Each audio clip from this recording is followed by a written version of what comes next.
Hello, hello out there. I think we're live. Happy Friday to those of you who are here live watching on Friday. And happy whatever day it is to you if you're watching the replay. This is day 19. Friday, April 19th, 2024. And here we are. Here we are. Hi, Stephanie. Welcome. Happy Friday to you too. Just adjusting my chair here because it's being really weird today.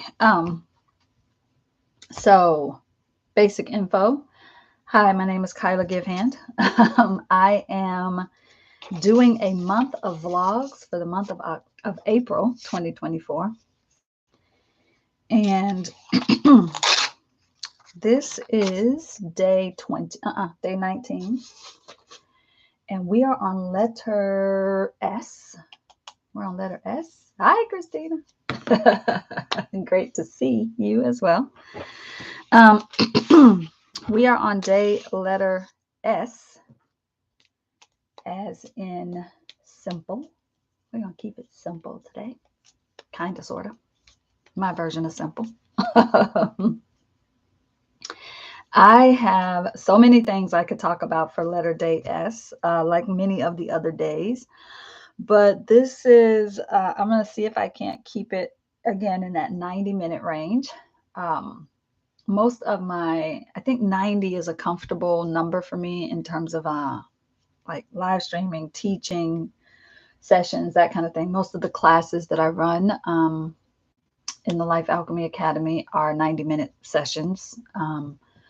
So that feels comfortable to me. We'll see what happens today. I think I do have something that bumps up against this later today. So I'm going to try to give myself space between going from one call to the next call. And yeah, I have a little bit of time. I like to try to go for a walk between things to kind of transition my brain to from one thing that I'm supposed to be doing to another thing. So welcome back to those of you who've been here over and over again for this 19 days. Ooh, it's been a journey.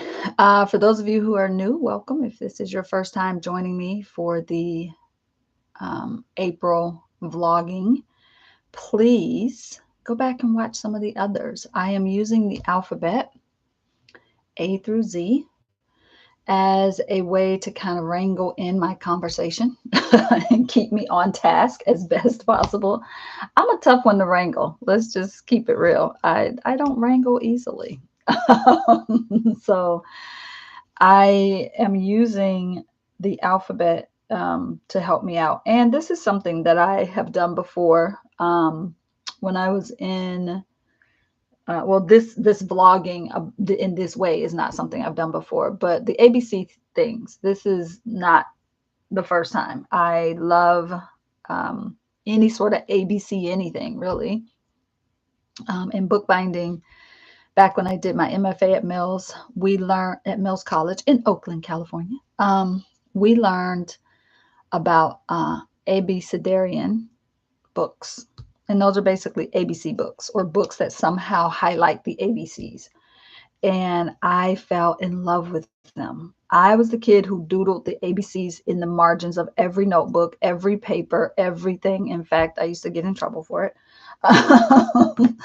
all the time, of not just doodling the ABCs, but just doodling in the margins. I would do that on the margins of my test. I would it just flows out of me and always has naturally. I think at one point it was also me testing, playing with my handwriting, seeing different ways I could write things. So anyway, ABCs have become a thing. In fact, I went digging and pulled out a couple of things that I have done in the past. There's one more that I cannot find. I know it's somewhere close.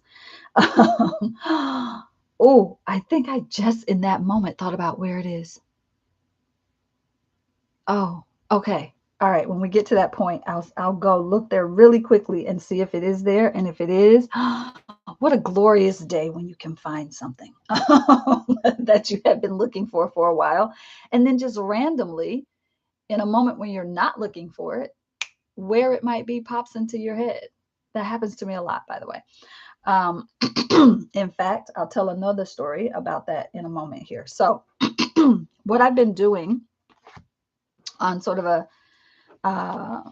day by day basis, a couple of things that I always do. I try to do a little intro, tell you who I am, what I'm doing here. And then I want to go through the letter for the day and the things I'm going to try and cover. And so for today, we got letter S and stamp carving. I'm definitely going to talk about, and really just like making your own stamps. I'll do more than just the carving piece. I'm going to talk about SoulCollage because, well, wonderful things happening there, and put a little R right there. And then I'm going to talk about Sashiko again, just a little bit. And swatching. Maybe we will even swatch some things. I had a couple of other S things I was thinking about. Oh, I might mention Sacred Makers again because, well, it's letter S day, even though I talked about it yesterday for retreats. I have a couple other little things I'll say here. Let's talk about scrolls as books.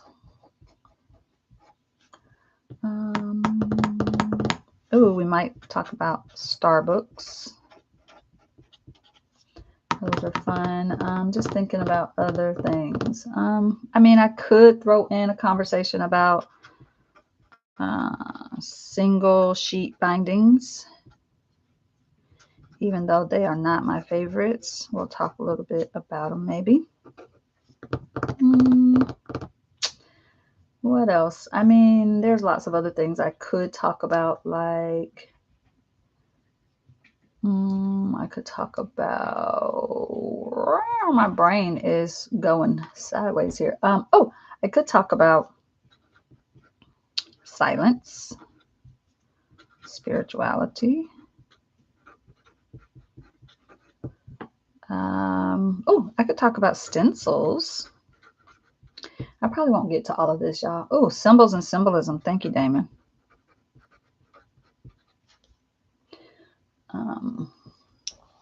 Stephanie says, I haven't done stamp carving yet. This will be a wonderful info. Oh, Stephanie, are you in the Mighty Network? Is that the Stephanie that I think it is?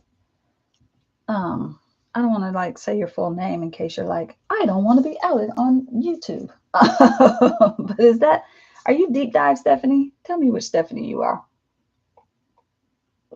And I'm asking because I think I have a link that I can share with you. If you're in the Mighty Network, that makes it easier.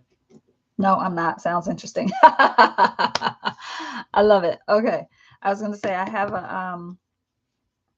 actually have a free class inside the Mighty Network that is kind of like a little introduction to stamp carving. And if you were in the Mighty Network, I'd be able to just drop the link to you easily. Okay, so that feels like enough for right now. I'm sure I could probably talk about Sagittarius, Saturn, all sorts of S things on your chart, Scorpio. So we'll just see. We'll see what. One last little thing. Maybe we'll put it on the side here. Signature style. Ooh, that comes up a lot in my coaching sessions with my creativity coaching clients. Ooh, baby, that one is always a thing. Signature style and voice, always big, always big. Okay, so we'll put that here.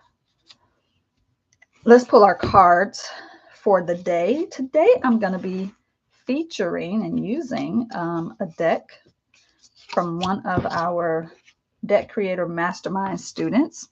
This is called Soul Wismages, like soul wisdom images, wisdom and images put together, Soul Wismages. And it's by Leanne Foltz. She is one of our newest Debt Creator Mastermind students. It was her first cycle, this last cycle we had in 2023.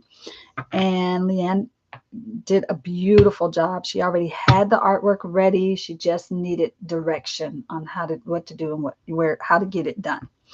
And so around the edge here, it says navigating the twists and turns on your soul path with grace. And I love that.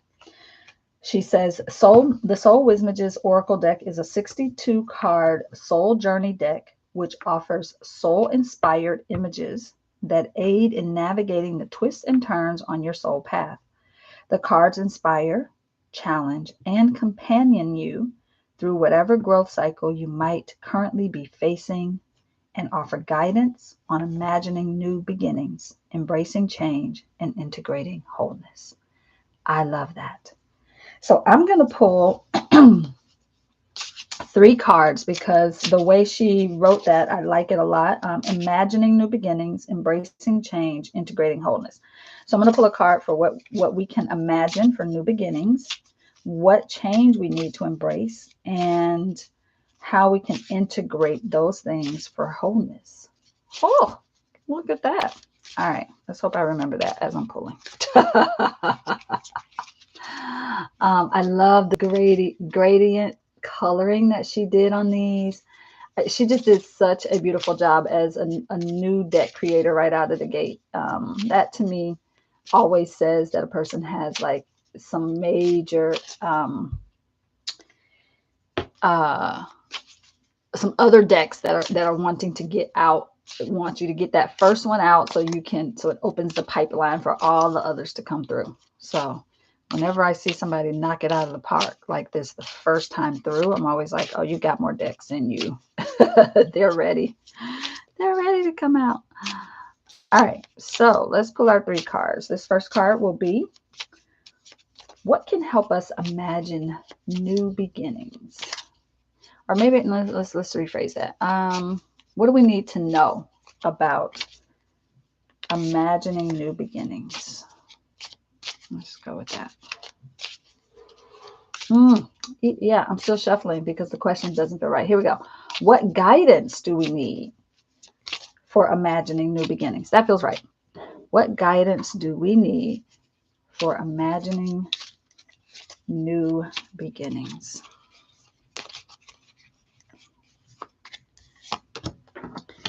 We got number 3, incubate. Of course, totally. All right, we got that. We'll come back to it.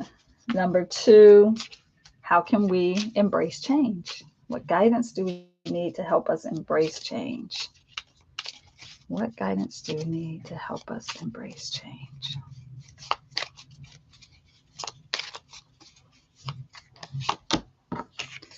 Ooh, 19, thrive. Love it. And the third one, how can we what guidance do we need? What guidance do we need to integrate wholeness? What guidance do we need in order to integrate wholeness?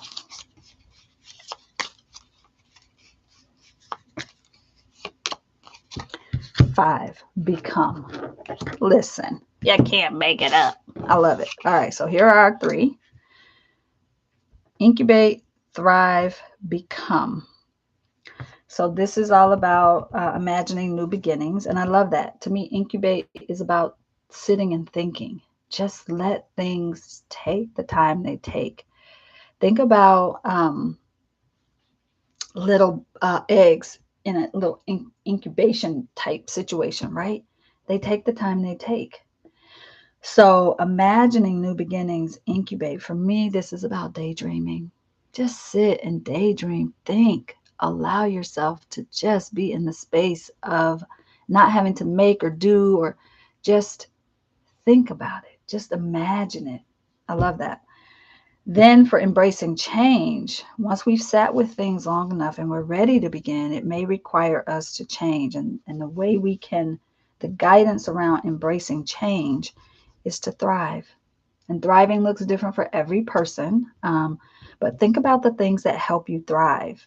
I love that she has an image that's very sun centric, like it's got like a sun situation happening. To me, the sun is one of the biggest ways we thrive in life. So to me, this says thrive in the way that you shine best. Thrive by illuminating what needs to be illuminated, right? Thrive by going outside and being in the sun, taking good care of your health and well-being.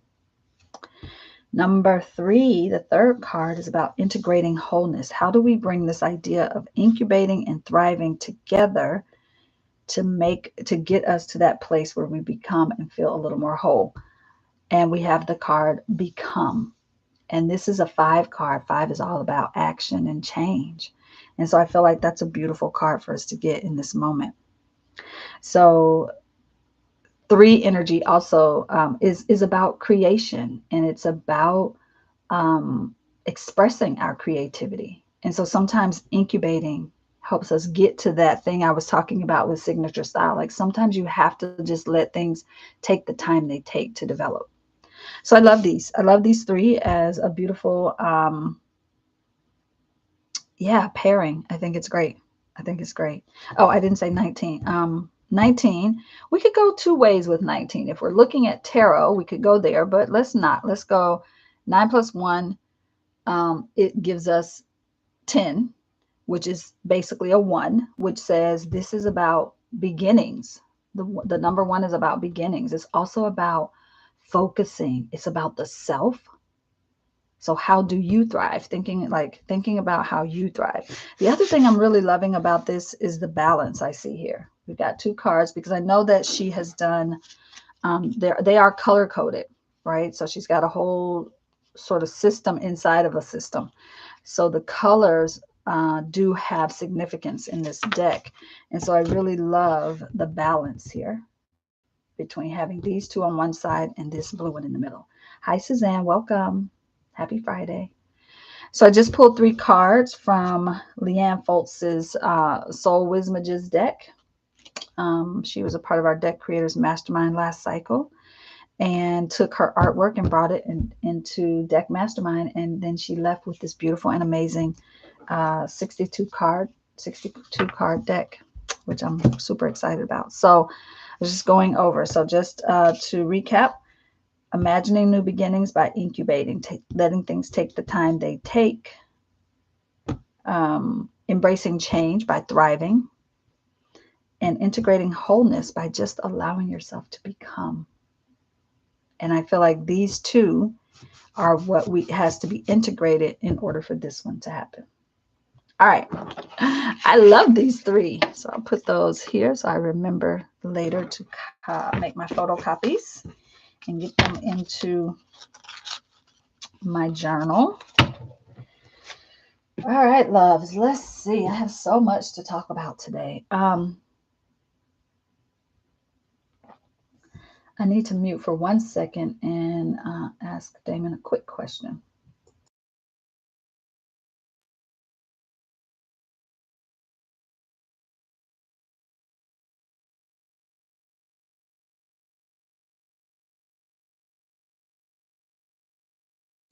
All right, loves. Didn't want y'all to have to hear me yelling through the house. Okay, there are a couple questions that came through, but I can't remember if I don't know that I have time for the questions today. We'll see. If I do, I'll answer them at the end. So there were 2 things I was going to show. I was talking about the ABCs that I'm doing here. I've done the ABC thing before in a lot of ways. Anybody who took my sketchbook, ways to fill a sketchbook class, in there, I give you a whole assignment that's about ABC. So this is not something new or unique to me. I've been kind of doing this in a lot of different ways. I have a writing workshop where one of the activities, I haven't run that workshop in a while though. One of the activities is all about the ABCs. And so the ABC thing is big to me. This was, I don't remember which book this was. Let's see. Oh, this was book 42 in the Book in a Day series. Couch Meditation is what I called it. I said it is one of a kind handmade alphabet card deck created by Givehand for book 42 of the Book in a Day series. It features 26 Zentangled alphabets and uses stencils and watercolor paper. This book took approximately 9 hours to create. Completed on Sunday, October 20th, 2013 in Oakland, California. I called it couch meditation. I've been making decks for a long time, y'all. And it's just, I mean, it's not anything, but I spent the day, apparently 9 hours, doing this. Finding Zentangle patterns that I like. Oh, look at that. After all that time, look at that incomplete little circle right there. That's supposed to be, oh no, I think I made a mistake there and I just left it. I love it. I love when I catch my little imperfections. These were so fun to do, and it's fun to actually look back on them as well. So I did one for every letter of the alphabet. So digging this. So digging. I haven't looked back at this in a long time, y'all. Like a long time. Years. A decade even, I think. I did it in 2013 and here we are in 2024. And I really haven't looked back at it since then, which is crazy. I went digging it out.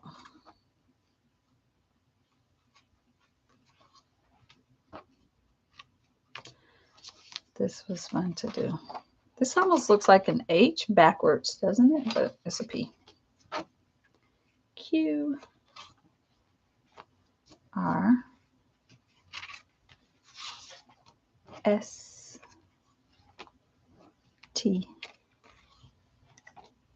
U.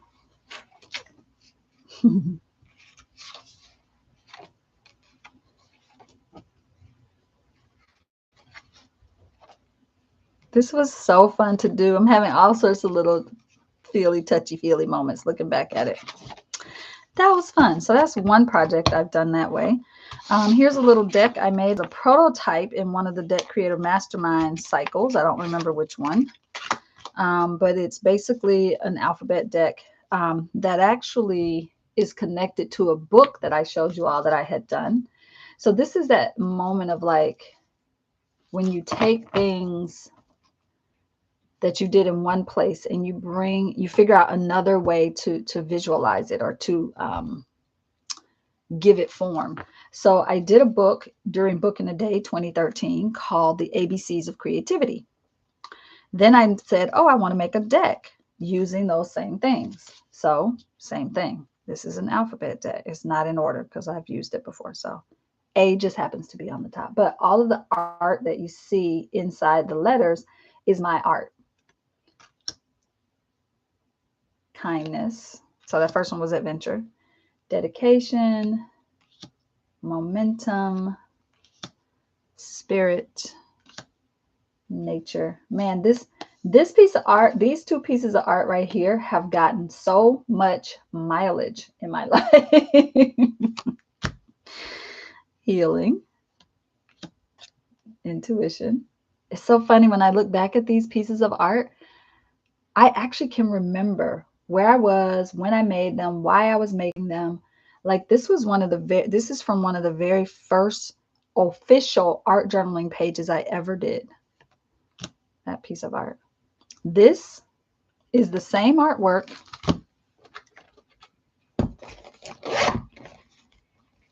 that's on the back of my mixed media inspiration cards. Right? You see that, like leveraging the art in multiple ways. I love that. I love being able to look back and see my moments of brilliance.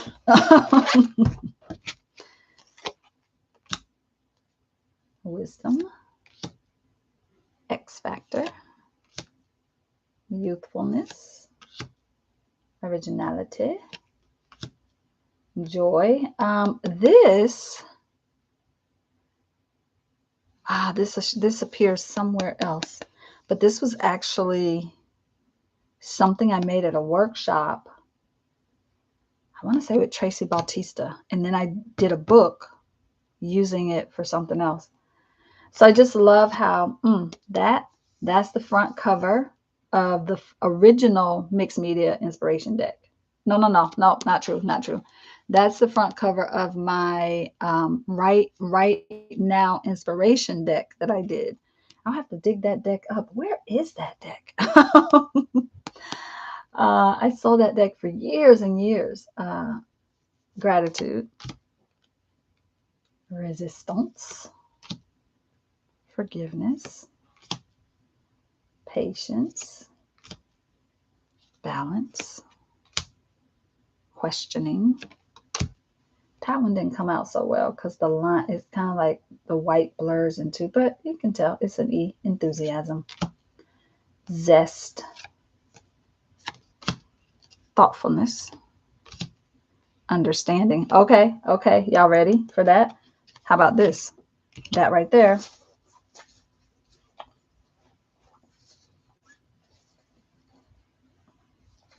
Years later, that came from a journal that I taught people to make in 2016 in the Journey Within class. And most recently, here it is in the form of some fabric that I had printed. Same thing, same art. I love it. Love that. And then vitality. I said I wasn't going to go through all of them, but I was having a nostalgia moment there. I couldn't help it. So let's see. Today we're on day S. Let's see what I have for S. I've already forgotten, even though I just went through them. What did I have for letter S? Spirit. Yeah. Spirit is a big part of my creativity, the way that I work with all the things. Okay. The other project that I was like, I just remembered where it is. Give me a second. I'm going to grab it. Hold on.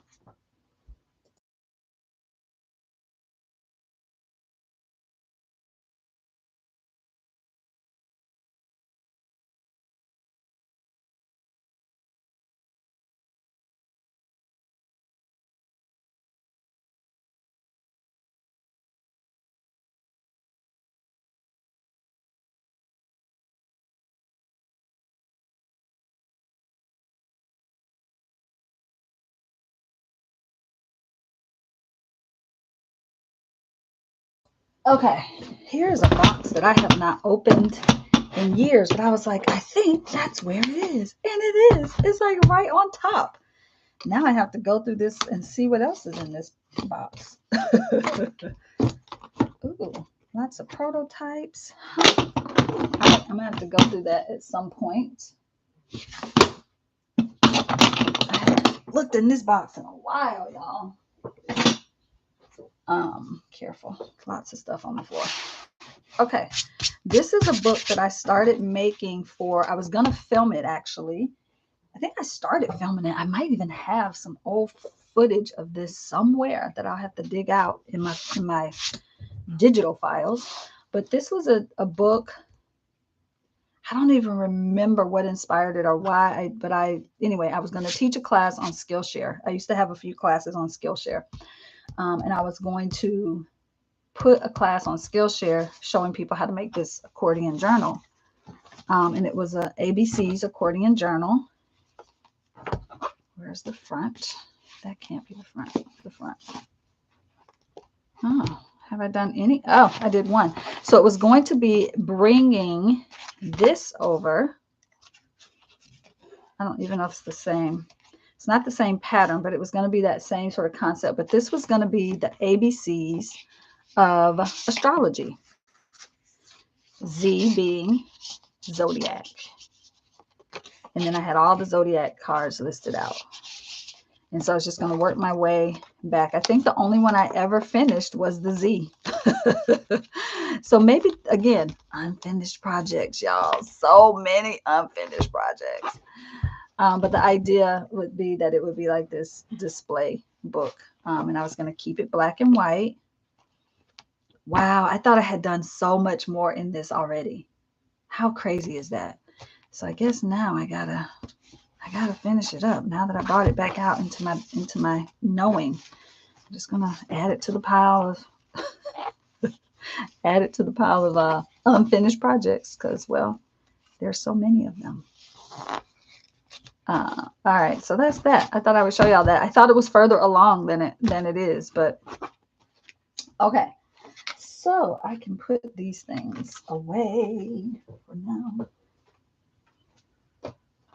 All right, let's get into some of our letter S. Oh, before we do, I wanted to show you all that yesterday I did end up making a little, we talked about recycling art, and I had all these papers sitting on my desk, and I was like, let me just make a little junk journal. This is what I consider to be a junk journal, right? Like where you just put a bunch of papers and things in a journal. You just start putting stuff in. So yesterday when I was showing some of the recycled things, I was like, let me just start putting it in and gluing bits and pieces in. I was finishing up. I had like one chapter left in an audiobook that I was listening to. And I was like, well, while I'm finishing up that chapter, why don't I just put this book together and glue down a few bits and bobs here or there. So this is, to me, this is kind of like also cleanup of my of my space. It helped me clean my table up too from all the things. So I thought I would just show y'all that really quickly. And this was from a piece of mail, right? This was from a piece of mail that I had. This was like one of those little flyers they send you in the mail, those little card things. So anyway, I thought I'd just show y'all that. That's to me one of the ways that I do recycling my art. Okay, let me drink a little water here.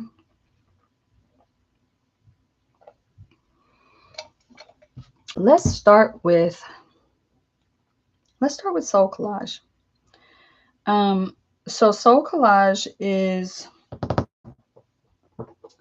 first of all, how many of you out there have done SoulCollage? If you're here, I know there's a few of y'all here. So have you ever done SoulCollage? I'd love to know. SoulCollage is a method created by Sina Frost back in the mid to late 80s. Sina was a psychotherapist, and at the time she was going through Jean Houston's Mystery School, and she was a part of a cohort of about 100 people. And they would have in person. This was way before there was Zoom. This was way before people were doing teleconferences, teleseminars. This was way back then. Okay. Suzanne says, I'm really enjoying SoulCollage. Yay for Soul Seed members and SoulCollage folks. And so Sina, they were given this like assignment they were supposed to do. And the short version is Sina went back to her room and she took magazine images and she started making these little cards to kind of represent each person in her cohort to help her remember them and remember things about them. And I want to say that they were at this like hotel for like a week, right? When they had lots of time with each other. And so she was making these cards day after day after day. And then it kind of became her project that she presented at the end or something to that effect. All right. Don't quote that story. That's my condensed Cliff Notes version. But then she started sharing this process with the world after like getting home and working with those cards herself. And she would like pull one of the cards and she'd think, oh, this one reminds me of my cohort member, such and such. We'll just call the cohort member Paula. And so it's like, oh, I'm going to call Paula today and see what's going on with her. And then she'd call Paula and there would be this synchronicity between what Paula was going through and what guidance and advice Sina was needing that day for her life. And so she started to see these things happening over and over and over and over again. Right now, I'm making up the name Paula, y'all. That I'm just for the sake of telling this story. So all of that she started to use the SoulCollage cards. And at the time, they weren't called SoulCollage cards. They were called Netter cards, I think is what she called them in the very beginning. And she started using them with her clients and she started teaching this to other people. And then it just caught wildfire. People were like, oh my gosh. It has its theoretical underpinnings are in Jungian psychology. and some other things. The work of Joseph Campbell around, working with archetypes and the hero's journey. And like, there's a lot of stuff embedded in it and sort of underneath running through it. But at its core, because of who Sina is, it's also meant to be a fun thing. It is not meant to be a creative practice where you're like, oh, I'm going to make soul collage as a part of my creative whatever. Now, if you are already creative, then absolutely it just stands to reason. But it's not intended for you to make perfect, beautiful collaged cards. It's not about museum quality anything. You're not sharing. It's not meant to be shared with, like, it's not meant for it's not meant for you to try to come in and make perfect collages. That's not what it's about. It's really about getting out of your own way and letting yourself make these cards, then being in conversation with them and consulting them for guidance. It is a really powerful process, and it has just been a really beautiful part of my journey. And I will say that I haven't shared a lot of my soul collage stuff publicly because it is, for me, a very private, sacred kind of thing. Now, I became a facilitator. Well, let me back up and say my initial, original introduction to soul collage was being dragged to a soul collage uh, taster teaser session at a book festival, literary book festival, with a dear friend of mine. And I was like, I don't want to go to that. That doesn't sound like anything I'm going to like. Instead, I want to go over here and listen to people talking about how to develop your characters more fully. Like, it was a book festival. There were lots of different breakout sessions happening. And my friend was like, please come with me. I've heard about Soul Collage. I really want to go. I think we'll love it. And I was like, uh, but I did. I went with her. And we make a card, and this was probably 2000, and I want to say this was like 2007 when I was living in Oakland. And so we went to this session. It was like an hour long. I don't even remember the name of the person who was giving the talk and doing the soul collage with us. I have no idea. Don't remember. It was quick. It was fast. I walked away. I had a card that I made, and I was like, okay, that was that. All right. Okay. However, sorry, that's not true. We made a card, and then she had us talk to the card. And what I wrote, I actually teared up a little bit with what I wrote, but I still was kind of like, okay, whatever. It's whatever it is. I'm just having an emotional moment. Like, I didn't give it a lot of weight. Fast forward, I put that card away, tucked it away somewhere, never even really thought about it again much. And then that same friend, I'm going to say about a year later, maybe, for my birthday, she gave me the Soul Collage Evolving book. And I was like, why do you keep trying to give me soul collage stuff and make me go to soul collage classes? I'm not interested. So I took the book gratefully. Thank you. Thank you so much. I put it on my shelf. I never opened it. Fast forward a couple years. No, fast forward 5 years later, 6 years later. Damon and I are moving from Oakland to Atlanta and having to make some hard decisions about what gets to get on that U-Haul truck and what does not. And so we we had a pile. We were like, we're giving away books. These were given away. These we're keeping. I put that Soul Collage book in the giveaway pile. I'm like 100% sure that I did.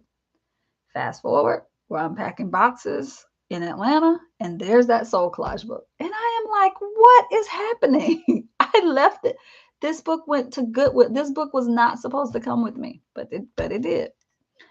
Fast forward, I took another workshop, and I don't remember who I took that workshop with. Because the book came back, and I was like, okay, let me Google this. Let me find out what is really happening. Why does this keep showing up in my reality? And so somehow I ended up taking a workshop in Atlanta on SoulCollage, or it was like a SoulCollage workshop. Well, it was a workshop that involved SoulCollage. It wasn't specifically for SoulCollage. It was really about empowerment and some other things. And I signed up for it for those reasons. But then the woman brought SoulCollage in as one of the activities that we did throughout the day. And again, I was like, here we go with the SoulCollage again. And right about that time, I was starting to think about pull pen paint, and it was starting to formulate in my mind as a class that I was going to run. And okay, so all that was kind of happening simultaneously. Well, I went to this workshop. This woman did this thing. I really loved it. I fell in love with it. And I was like, I made a SoulCollage card once before. And so I went and I dug up that card. I found it. It was like tucked in a journal from like 2007. It was crazy. I went, I found the card. So then I started making more cards because she actually showed us, we spent more time with it than we had spent in 2007 in that like 45-minute session with that woman at the book festival. So once I spent a little more time with it, I was like, ooh, I think I really like this. Now, of course, by this time I was more like working with oracle cards and tarot cards and all the things. So it all started to click and make sense for me. So fast forward to I'm putting together classes and things. We had 1 year of pull pen paint. So we had the 2017 year. We had that. And then I think, and I'm still making cards back behind the scenes by myself at home, not talking, not like taking more classes or anything. Fast forward to 2018, and I go, I think I should bring SoulCollage, a facilitator or somebody, into PPP. Funny enough, I Google, I find Catherine Anderson, but I didn't find her for SoulCollage. She came up for something else, deck creation, or I don't even remember what photography. I don't remember what it was, but she came up, and I noticed, oh, I was searching around labyrinths. I wanted to do something with labyrinths. So I started searching. Catherine's name came up, and I found out that she also was a SoulCollage facilitator. And I was like, oh, double yum. So that was 2018. I invited her to teach. She taught mixed media labyrinth and some other labyrinthy things. And I have a feeling that my chronology is getting kind of screwy here, but we'll see if I can keep it straight.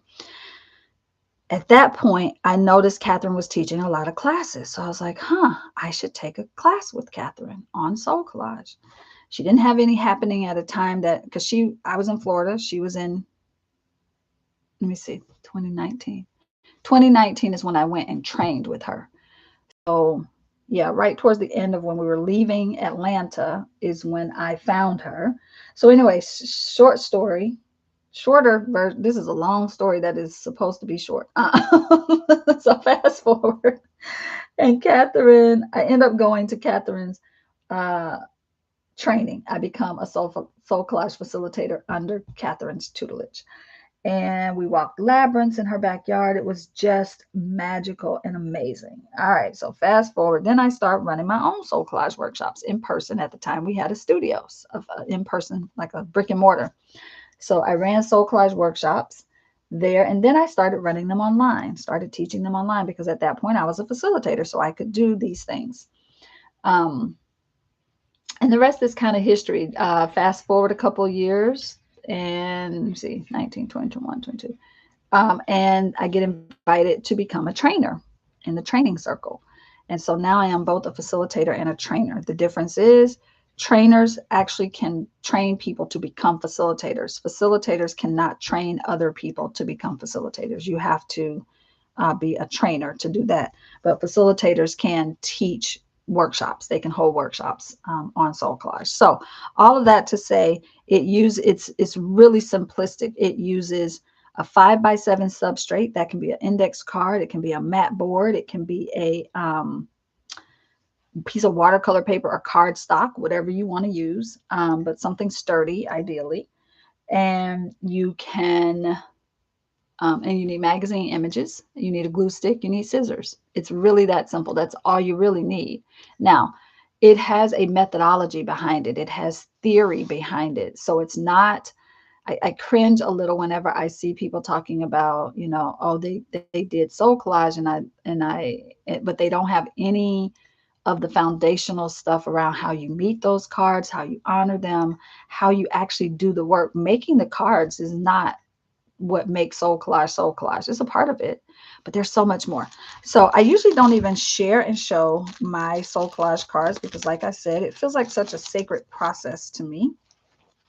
But I will show just a few of mine. Now, I make cards both digitally, and this was one of my most recent ones. I make cards both digitally and analog. I haven't decided which one I like to do best. I think maybe analog when I have time, digital when I have something in my mind that I know I'm trying to convey. This was an analog. I cut these images out and actually made the card that way with images that I got from magazines. So that's my most recent card actually that I made in my Soul Seeds community. We have two, we really have 3 calls a month, but one of them is making new cards and meeting them. One is coming back together later in the month to consult the cards, which is a different process. And then we have like special workshops around things. We actually have one tomorrow happening, which I'm excited about because I'm teaching it. Here's my Sina card. There's a picture of Sina, the creator of SoulCollage. I have a card for her. That was made analog. Here's an analog card. Yes, I took the time to painstakingly cut out these paperclip images. Woo-wee! Let's see what else I can feel comfortable sharing. I always feel comfortable sharing my animal images. Here's one of my animal images. So SoulCollage has a lot of, there's lots of ways we can work it. There's over 5,000, I think we're a little over 5,000 facilitators worldwide. This is my healer card, my healer energy card. I made that card right after I did my level 2 Reiki certification. Here's one that represents my lunar letter. Now that's a digital one. This one is also a digital one. Those two are digital cards that I made. I knew what I wanted, so I did a digital collage so that I could get the image that I actually wanted there. So now all of these cards have significant meaning for me. They're not meant for others. There's not a lot of rules in SoulCollage, but the rules that we do have are very important and sacred. And one of them is I don't use these cards to read for other people. And I don't want anybody using, and nobody's allowed to use their SoulCollage cards to do a reading for me. We don't barter cards. We don't trade cards. We don't commercially produce our cards. We don't reproduce them and then sell them to people, right? They're not for that. This is a little piece of my soul that you're looking at here, y'all. I'm not going to now turn around and sell my soul to you. I'm not going to use my soul messages for your guidance and your stuff, right? So that part for me feels like if there's any one rule that I am a stickler about in SoulCollage, is that you don't sell your cards, you don't reproduce them, you don't use them to read for others. They're not, they are for you and your personal use. And that when you start to understand how SoulCollage truly works in the world and how it works in your life and on you and for you, that rule will make sense to you. You'll understand it better. Like even when I go to workshops and I'm teaching in person, I'll lay my cards out for people to see them and I make an explicit request. Don't touch my cards. Just look at them. Put your hands behind your back, hover and look and walk around and look at them, but don't touch my cards. And I know that sounds kind of crazy, but it's important to me that they stay sacred. They stay as mine. They are my energy.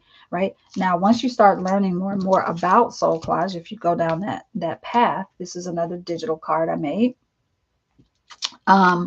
You will understand that there's so much more to just making collage cards. It's what you do once they're made. It's when you meet them and have a conversation with them and learn what energy they're bringing to you, what they represent in your life, and what they are trying to, the way in which they become a conduit for your soul to talk to you. It's powerful. It's a powerful process. And I actually get a little bit perturbed with people who cheapen it, who try to make it less than, I mean, because it can be, it's been life-changing for me. This one was not digital. I cut these. Yeah, these I cut out. I'm pretty sure. Yep, I can feel the ridges in there. And then I'll show a couple more. This is my writer self on a card. Trying to break generational chains and curses and such. And then I'll show one more. That one was a digital card. And then there's an analog that I did. I call that one Cosmic Kid. So I think at this point I probably have, I'm getting close to, let's see, in this little pouch here, I probably have, I'm probably right hovering around 100. I might be closer to 150 than I am to 100. So we'll say I'm close to 150. And I keep my, what I call my working deck. I keep my working deck in this bag. I have no idea what I'm going to do when this bag runs out or when this bag is too, can't hold them all. But SoulCollage is, I do hope, I don't have my next intro to SoulCollage workshop listed yet, but it's coming. And I hope you'll join me for that. I hope you'll join me if you haven't ever done SoulCollage. I'd love to be the person to introduce you to it. I do run a SoulCollage membership. Kristen Radden is my lead facilitator over there. She helps run the community and kind of is the community manager for it. It's called Soul Seeds. And yeah, it's a really special place, and we're doing some special things over there. So that's SoulCollage. And I actually have a training coming up where I'm going to be training a group of folks to become facilitators. It's online. You need to have done an intro to SoulCollage, though. You need to have about 14 cards before you can become a trainer. So if that sounds like you, and it sounds like something you want to do, there's a lot of beautiful reasons to become a SoulCollage facilitator. One of them is to have an additional stream of income in your life, right? Because once you're a facilitator, you can start to host workshops. Another is to deepen your personal practice. A lot of people will take the SoulCollage facilitator training, not with the intention of hosting workshops, but because they want to deepen their practice. We talk a lot about, we go deeper. You get to know a lot more about the history of SoulCollage. We teach facilitation techniques. We have you go deeper with your cards. We teach you some of the more advanced ways of working with your cards. So a lot of people will take the SoulCollage facilitator training, not because they want to become facilitators and like do it as a part of their work, but because they want to deepen their personal practice. And it's just another beautiful modality to add, I think, to any work that you might do with others around empowerment, coaching, lots of other reasons to do it. So, all right, that's what I got right now for SoulCollage. Any questions for those of you who are here?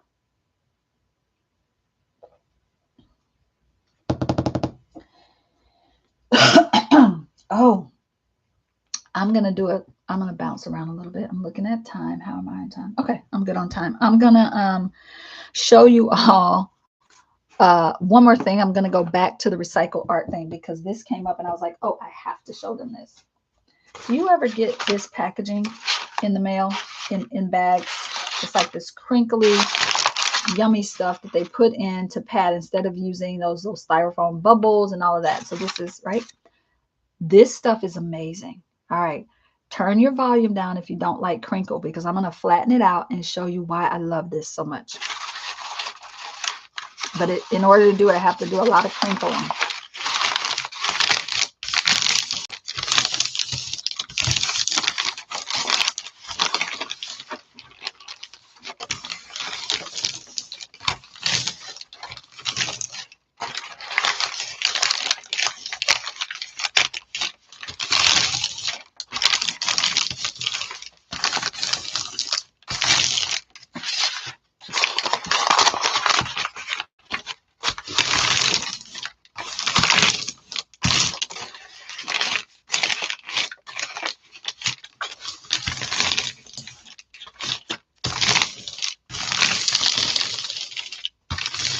All right, does anybody else see what I see as soon as I do that? I just see a journal. It's got this perforation here. So I usually fold mine on the perforated edge. And then instantly, I now have a journal.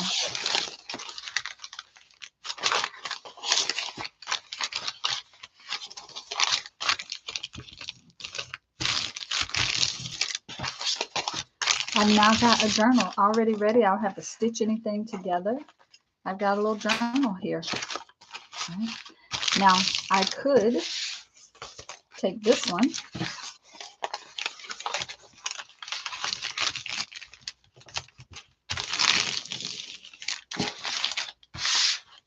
and now I got a second one. So this could be seen as one signature, two signatures. I already had these folded from earlier. 3.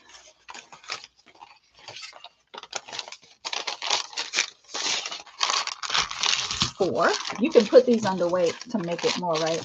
And I could stitch these together the same way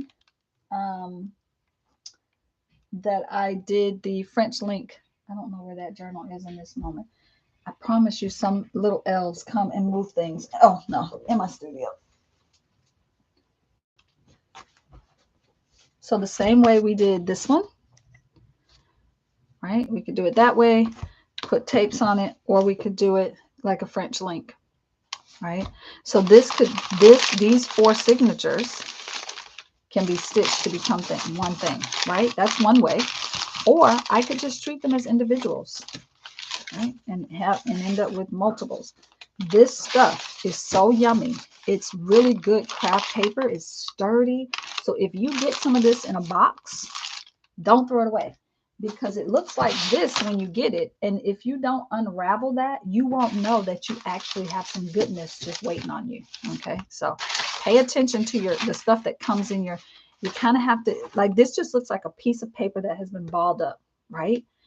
It actually isn't. You have to unravel it, and then you end up with this, and it's so yummy, right?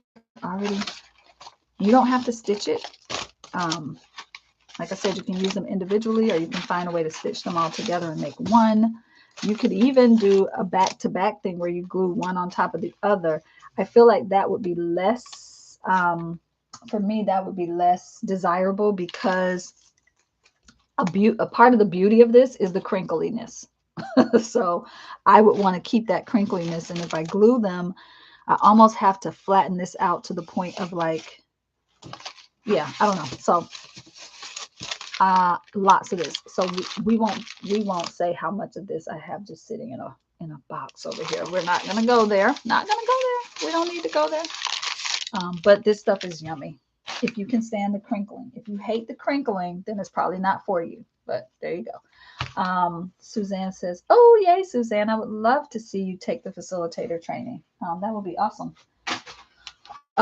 Stephanie says, I'm so glad I'm not the only one that folds up my packing materials into journals. Nope. I'm pretty sure you and I are not the only ones, Stephanie. There's lots of folks doing it, I'm sure.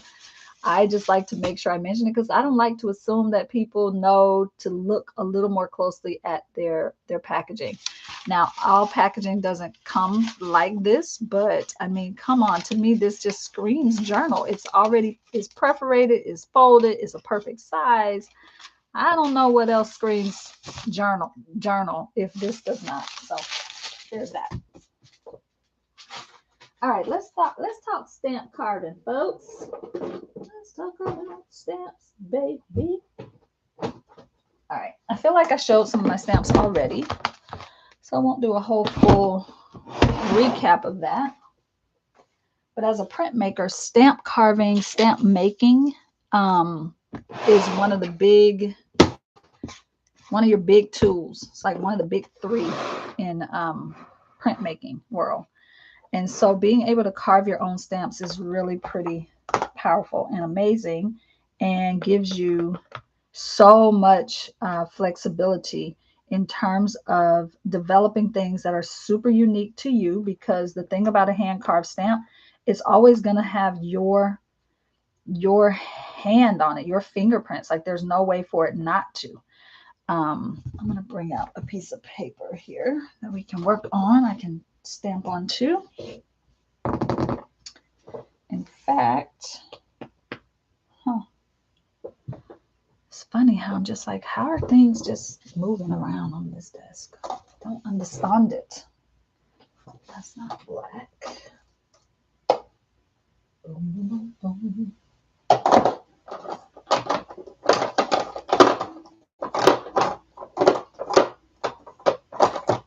that black or not? Oh, that is black. Reading is fundamental. That's totally black. I think what I'll do is just bring a few sheets like this for some of my smaller stamps. So there's so much I could say about stamp carving. Everything from carving your own alphabets, your own stamps, and your own alphabet set of stamps, to carving really basic things that are just mark making pieces, right? A lot of my stamps are that. They're mark making stamps. They're just for me to lay down marks on a paper, not to necessarily be an image of something. I do have things that could be an image of something, like there's a little house. There's an apple that I carved. But I like the more abstract-y kind of things. Spirals and circles and blobs, an amoeba, right? And then sometimes I do things that are more, like that's Mercury, the planet Mercury. That's a stamp carved for the planet Mercury. But I really like the sort of nebulous type things that won't be found anywhere else. I also have some numbers that I'll do from time to time. Here's a little mason jar, because I am a Southern gal. Haha, that's funny. Not to take Tiff's name, but I'm a Southern woman. Over here, born and bred in the South, for better or for worse. And yeah, so it's endless, it's infinite. Here's a Capricorn symbol. Like, it's infinite what you can do with carving your own stamps. So just looking to see if there are any others that I'm like really wanting to bring out or highlight. I've done all sorts of things. I have no idea why I did this huge pear. I don't even know if it really prints that well. Stephanie says, if I rub that paper against the edge of the counter before I fold it, then I can make smoother pages if I'm in the mood for that type of journal. Yeah, absolutely. You absolutely can. Okay, so you get my point here, right? Like, you can carve your own stamps. You can make your own. Oh, I think this was supposed to go with my little mason jar. Little pitcher of lemonade or sweet tea there. You can even do things that are more, straight lines and have very specific things. I have one in here that is like, it took me forever to carve it. Why am I not finding that big? I wonder. Still I wonder. Who stops the rain? All right, I'm not finding the one I wanted to show you. It's one of my bigger ones that literally, it took me hours to carve it because I was trying to be super straight. Oh, here it is. This one.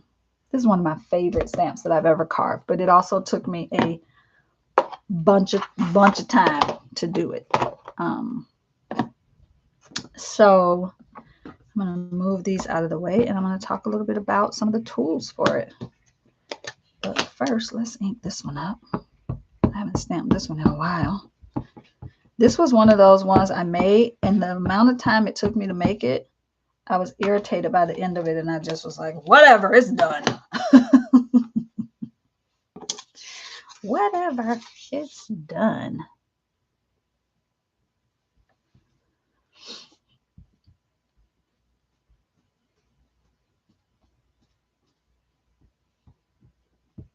Now, sometimes I will mount them with just a little piece of removable double-sided tape onto like a little acrylic block, because that helps. That helps with that.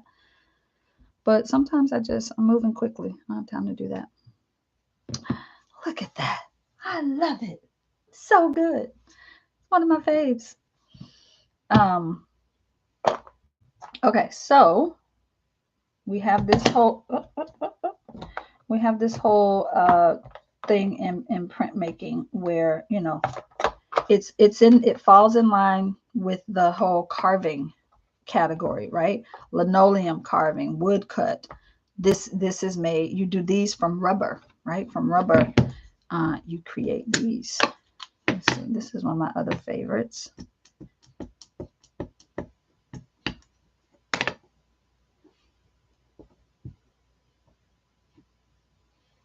Right, so yes, you can go out and buy stamps. You absolutely can.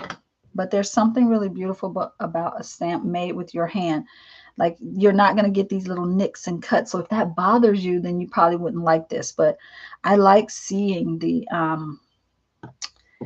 hand of the artist in their creation. And so if I wanted a perfect one, then I would buy one that was made commercially by a machine, probably lasered, whatever. But I like to see the hand of the artist in the creation. So that feels important to me, to have that. So I'm just putting down a few here. But then these become, when I put these in my artwork, I don't have to worry about, you know, nobody else. Even if you have a similar diamond shape, or you're never going to have exactly what I have, because your hand is going to, where my hand slips and falters and nicks something more than it's supposed to, your hand may not do that, right? So it's never going to look exactly the same.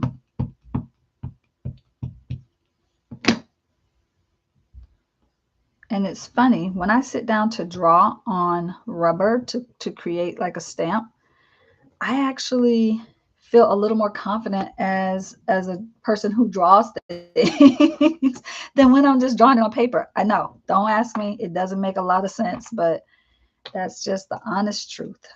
That's just the honest truth. So I'm just gonna stack these back in here. But even just like some of these, you know, wavy ones that I've made in the past, I really love. Like, this is one of my, this little set, I think I did 3 that kind of went together. I don't know where the third one is, but this one has just been mounted on this thing forever. Just don't take it off. But this is one of my favorite little stamps. And it's not even doing anything special. It's just a block, you know, it's just like a, so, but I love it. I know when I see it, I did that. That's me. That's mine, you know.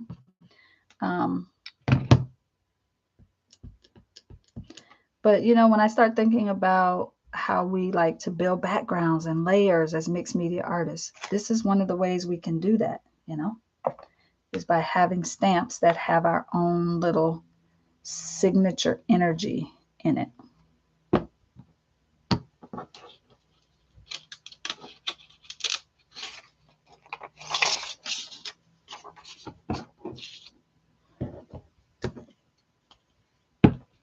Now, carving stamps is one way to make stamps, but you can also make stamps through a method of cutting instead of carving. And I'll show you both.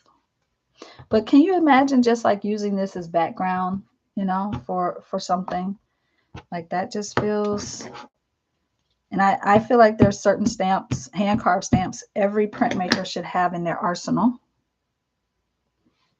Lines being one of them.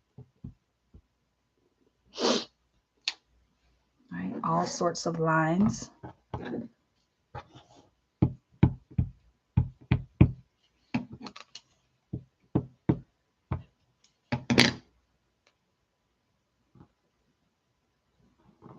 I'm going all off the paper here, but it'll be fine.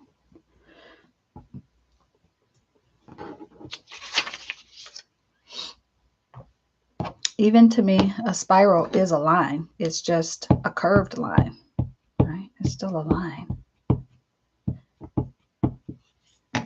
It's just a curved line. And I have lots of spiral stamps that I've done.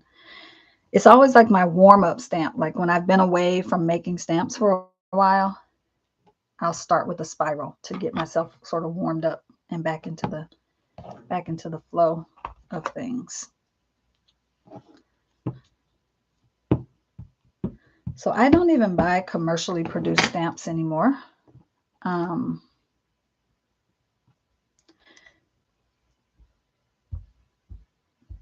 not saying that I never will again. I just don't. Now, this is one that if I were to, it has a good repeatable, you know, I could keep going and repeat that kind of thing going around. And then there's always the sort of inverse where you leave more surface showing as opposed to carving away. Well, that wasn't very smart to do that now, was it? I'm going to do that on here because I don't have enough space on there.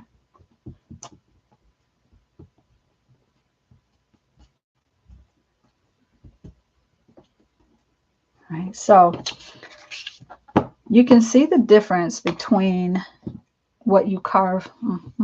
Hang on. And my go-to inks pads are Stays On. This brand has never let me down, not a single time ever. I really love them. And there is one other brand that I think has a really good black. Ranger actually has a really good black that I think is a permanent black. Don't quote me on that, y'all. But I can't imagine that our friends over at Ranger haven't made something like that for us. But you can notice the difference, right, between how much has been carved away, what is raised is what is left, versus digging into it, carving into it versus carving away. This is a carving away. This is a carving into. You see? Okay, so let's talk materials. Obviously, ink pad. But for the actual carving,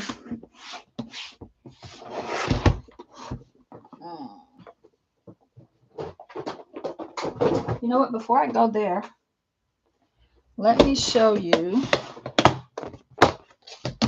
some of the ones. So when we were in, when I was doing my MFA, we took lots of printmaking classes. I feel like I probably had, I don't know, 6 or 7 printmaking classes. And then I took some printmaking classes on my own. San Francisco Center for the Book was a really good source for that. In fact, this was a stamp that I made in a San Francisco Center for the Book workshop using little pieces of foam to make stamps. And this little wood block gives you 1, 2, 3, 4, 5, 6 surfaces. Even this, I decided I'm not going to put anything on it. I'm just going to ink that up and let it become a stamp, right? It doesn't give me a lot, but it still gives me a little texture that I can add to the background. So I was like, I'm just going to leave that one blank. But these little foam stamps, so the wood block was just a basic wood block that you get out of like the kids section, right? And I made all these little dots. Yes, painstakingly made these little dots. And so this is another way to do stamping work without. Now you do get a different look and feel with foam stamps than you do with rubber stamps. So foam stamps, you know, and then I took a workshop with Tracy Bautista. So I took this workshop at San Francisco Center for the Book, probably in like 2000 and 8.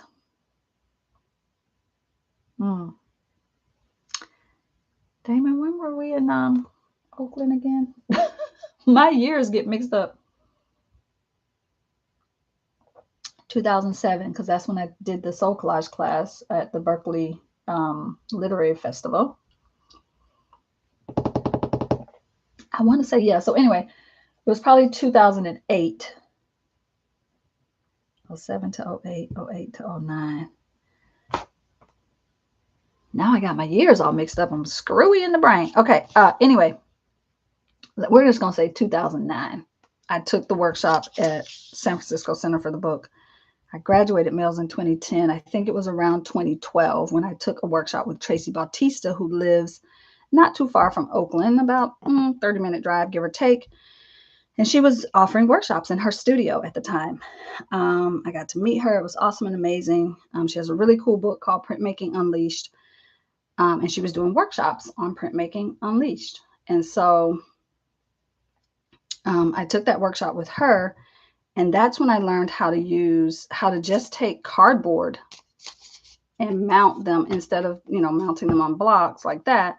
Tracy taught us how to mount them on cardboard. And so I started making a butt ton of them on cardboard. So many. In fact, that's one that I made in her workshop right there. So many. Like, I got obsessed. Obsessed.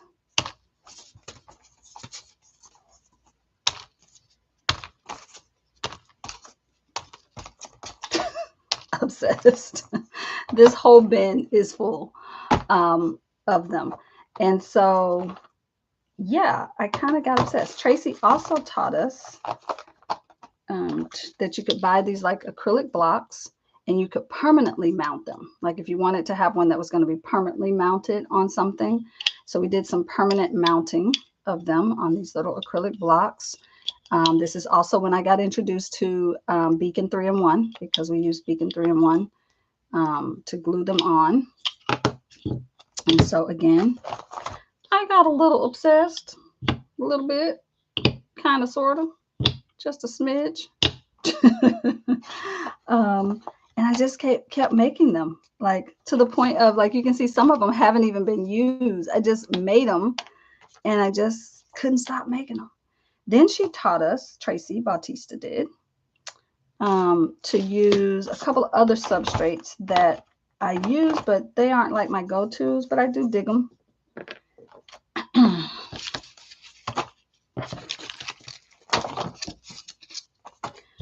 She taught us how to use these, we call them marshmallows. When I taught middle school, we called them marshmallows.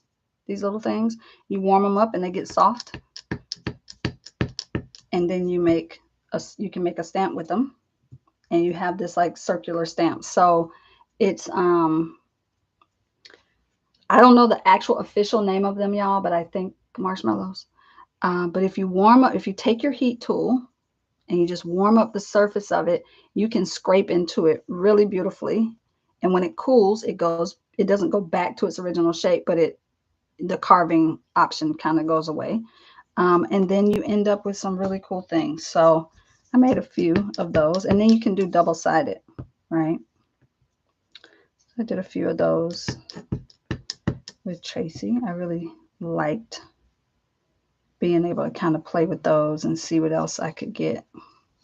This one, I can't remember. There was a technique she showed us. This one looks a little different than the others because it had a different technique that she taught. And I can't remember exactly what we did there. But so we learned how to use these little marshmallows to make them. Tracy also taught us how to take wine corks and mount a stamp onto a wine cork, which I thought was a really cool thing to do. Right. And this is just foam that we built up. And then, yeah, that was fun to do. Then she taught us this other product.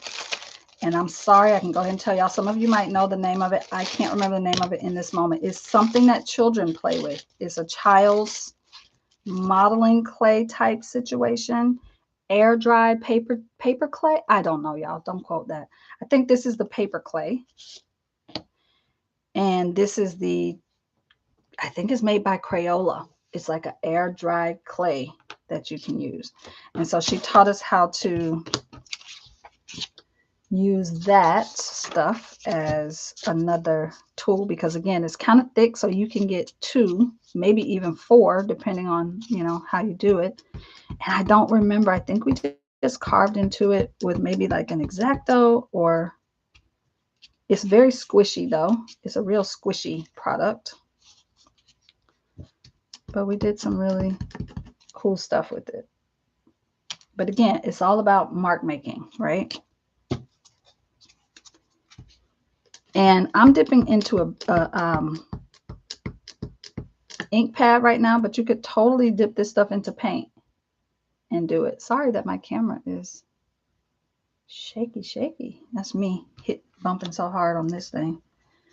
And then this was like, I have a couple of these, but they're buried down in the bottom of that thing. But this one was up on the top. This is that air dry clay. So it's hard. It's hard once it, all right, little thing, stop moving. Sorry, y'all. So once it dries completely, it's pretty hard. But then you get these little marks that you can make.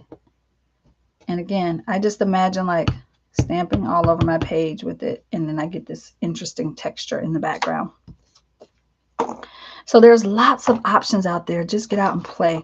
The other thing that I really love, oh, I wanted to do this one, but this one works better with paint than it does with the, and that's the other thing. Some of these work better with paint than they do with like a ink pad, because an ink pad doesn't really give you a lot of give. But if you roll a brayer of ink on this, or paint on that, or ink, whatever, and stamp it down, you get a completely different look. All right, a couple other things that over the years I have decided I like to use as a backing material.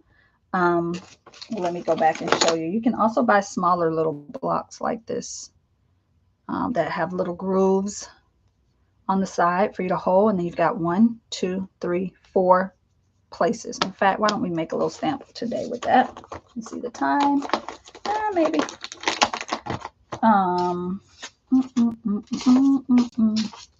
Oh, the other thing is using, remember I said packaging from places that have the plastic packaging.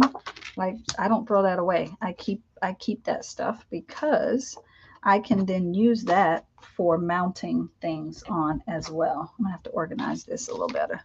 I take packaging from things and I cut it up, keep it in a little baggie, to use as a backing material. Okay, so before I step away from this, because it's easy to just show you while I'm showing you this, you can buy the foam sheets with a backing on them. They already have sticky stuff on them, so that you don't have to have glue. You don't have to use glue for it. We'll leave that one out to work with. You can also buy, so I buy them by the, because I also, again, I do workshops, I teach workshops in person. So I buy a lot of it. And I also keep my little bits and pieces, which I think I'll use to make a little stamp now. So you can buy these I mean, they're so inexpensive because you buy them out of the kids section, right? And until they catch on that the adults are using it, the pricing is actually pretty good. The pricing is pretty good. You can also buy the ones that don't have the backing on them. They're a little bit cheaper, but to me, what I then have to do to, cut them out, then I got to get glue and all of that. I'd rather just have the ones that have the sticky stuff on it. What was in this? Oh, my little green ones.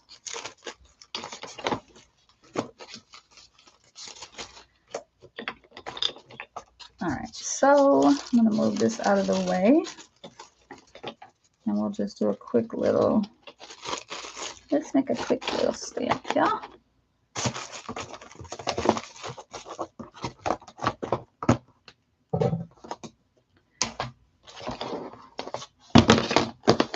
That's going to be fun, trying to put that back together in an organized manner. I'm going to take my little bits here and see if I have something already just kind of, wait, look at that. It came out. It says, me please. It's already cut out from some other thing that I did. So I'm just going to peel off the backing. Stick it on. Voila. Instant stamp. Ready to go. How quick was that? No carving necessary. Now, ooh, I got too much going on in this desk. So let's do, I'm just sitting this on here so I can have a little surface to, I don't know how close I can get to the edge, but okay. So now I have a new stamp that I can, you know, over and over again, make myself a little scallop along the edge, right?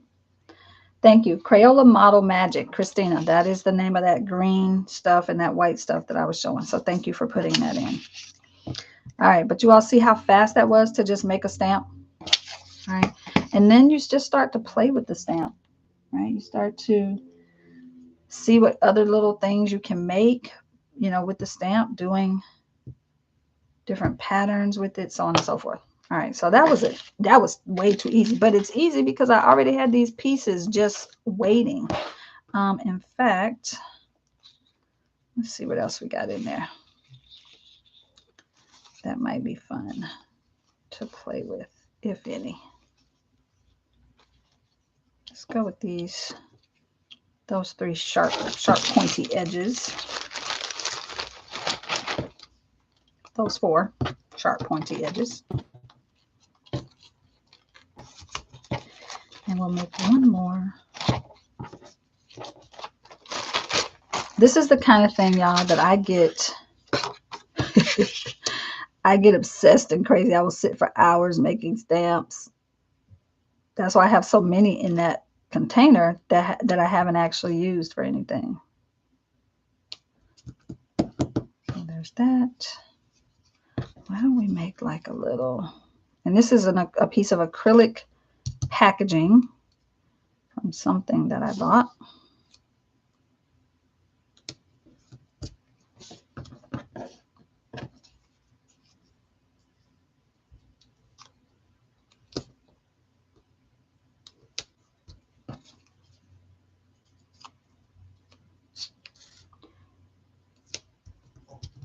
Okay, and then because I like to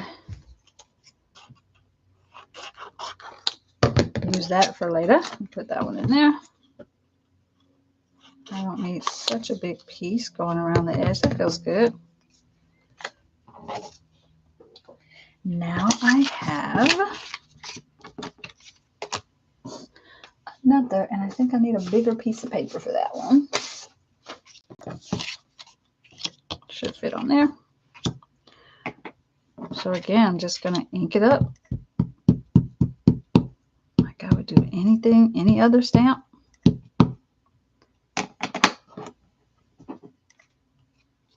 And now I have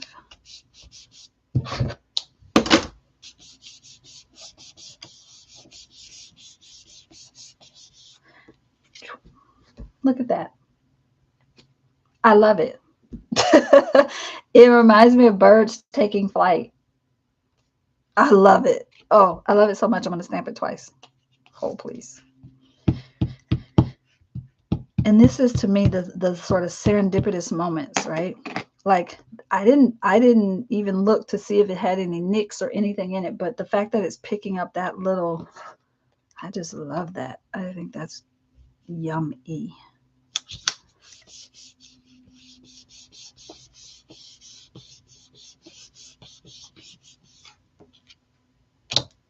Beautiful. 2 stamps made in a matter of minutes. Right? How easy that is. So now I can cut this out. I can put these in my, notebook. But if I were working on a background, this would be a beautiful, sort of background to have. All right. Move those to the side. I think you get the gist of that. Now for the carving. Suzanne says, I need to do some stamp carving. I have a speedball kit to make some. It is time to pull it out. Yes, it is, Suzanne. Take this as a sign. All right, so my favorite stamp carving material is by Speedball. It's called Speedy Carve, and it's a pink rubber. They also have Speedy Cut, which is blue, a little bit different. I like the Speedy Carve best, the pink one. But you can also use erasers. There's also a clear product that you can use called Clear Carve. I don't like it very much. This is by Jack Richardson. I don't like it. I've carved one thing out of it and it is so hard. It's like, yeah, it's like rubber. Nope, that's not true. It's linoleum. It's like linoleum. I mean, it is linoleum. It's clear linoleum. And so it cuts like clear linoleum. I haven't tried warming it up. Maybe that would be something to try, but I just decided I don't like it, so I stopped using it. So I use, so you can see I have some stamps waiting to be carved. In fact, do I have one?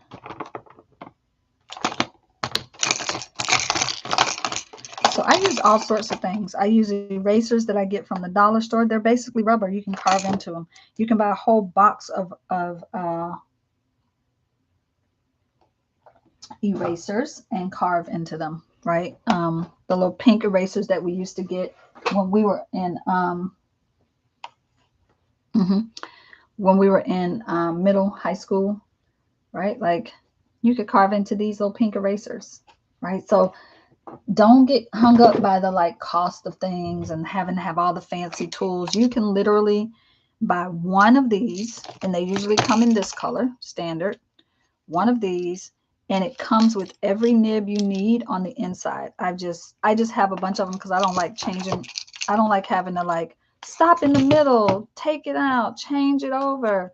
But just imagine that when you buy the kit, it actually has 5 or 6 different carving tools already in the body of in the belly of the beast, in the body of the handle. Because when I'm carving, I don't want to have to stop and change it out. If you want to get really fine details though, get yourself a set of the tools that allow for some really fine detail carving. These get you some really fine lines. And yeah, that's the way you do that. Trying to see what I have here waiting to be carved. Only a few. And I keep all my little bits because, well, I'm a weirdo. But also because I like to make little, oh, this one looks done. It gets to come out. I like to make little stamps of things as well. I like to have different sizes. This is probably too small to do anything with except, put onto the ink and just make right? But still, that's a mark, right? Like I could do some really interesting things with this, right? Like just that one little piece of nothing. All right, so I don't throw my little pieces away because, well, I just think I can do things with them, so I don't throw them away. I'm not going to spend time doing a demo here. I'll just say there's probably a ton of demos you can find out there. I also have a class, a stamp carving class that you're welcome to join me for. I can't remember if it's a free class that I have or if it's one that's a paid one. I'll look. Either way, I'll put the link. I'll put the link in the description for you all later today. Avalanche. Okay. What else? Do we have time for more? Let's see. I talked about Sashiko, so maybe I don't go Sashiko today. I've talked a little bit about it on letter E day when I talked about embroidery. I've talked about sacred makers. Let's talk about swatching. I'm going to just say to you all how obsessed I am with swatching, but hold please. I'm also going to show you couple of little things here.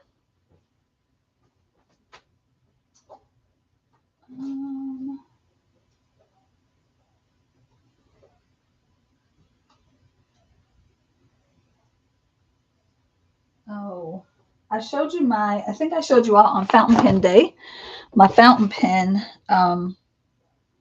swatch book that I do. But here's, this is actually one of the first swatch books I ever did.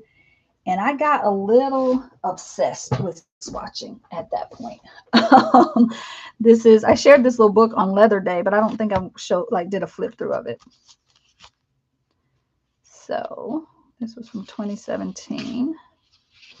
And so I just started swatching watercolors. And when I did this, I was like, this is satisfying. This feels meditative. This feels pretty amazing. So that's just a little cheap set of watercolors from Joann's. These are my Dr. P.H. Martin Hydrus. The little liquid watercolors that come in the little bottles with the dropper. So yummy. These are the Jane Davenport Mermaid markers. These things are highly saturated. I don't really use them that often. I took them on a trip on an airplane and they oozed everywhere. I had them in a plastic bag because I wasn't sure how they would behave on an airplane. And yeah, they oozed out everywhere. So I lost a lot of the ink, but that was after I did that after I had already swatched these. But these colors are so vibrant. I really love them. That was when they first came out, I think. This was 28 cheap metallics. And I said, I love these for the price. Here's some metallic watercolors. Look at the little shimmer in them. Super shimmery. And they were pretty like cheapy. These were the Angora 36 colors. These are some very matte watercolors that almost mimic gouache. Angora is the brand. But they're not shimmery. I don't know why I'm doing that. I just wanted you to see I was hoping you could see the opacity. They're pretty opaque for watercolor and watercolor that is not gouache. These are my Gonzai Tambi colors. Love these little 3 here. Really super yummy. These are the Prima Marketing Decadent Pies. And I made a little note for myself, dries quickly. But look at these yummy colors. I'm digging this little threesome here, plus that brown and that yellow. Woo. And that little indigo. Oh, yum. This was a brand, Redwood Willow. Really liked her browns. Jane Davenport's, I think this was the second set of those mermaid markers. I bought that first set, and then that was the second set. That color called Ink was one of my favorites, and her fuchsia looked nothing like fuchsia to me, and I fell in love with it, actually. I don't know if she sells these individually. I don't think so, but the Yarka colors. These, if you've never tried semi-moist watercolors, they're interesting. I don't really like them. I don't understand why they're semi-moist. I haven't really done a lot of deep diving, digging into it, but I don't really dig them. I have them. I don't even know where they are. They're probably in there in the to be given away pile or something. I might have already given them away. This was a set I got from Tuesday Morning by Low Cornell.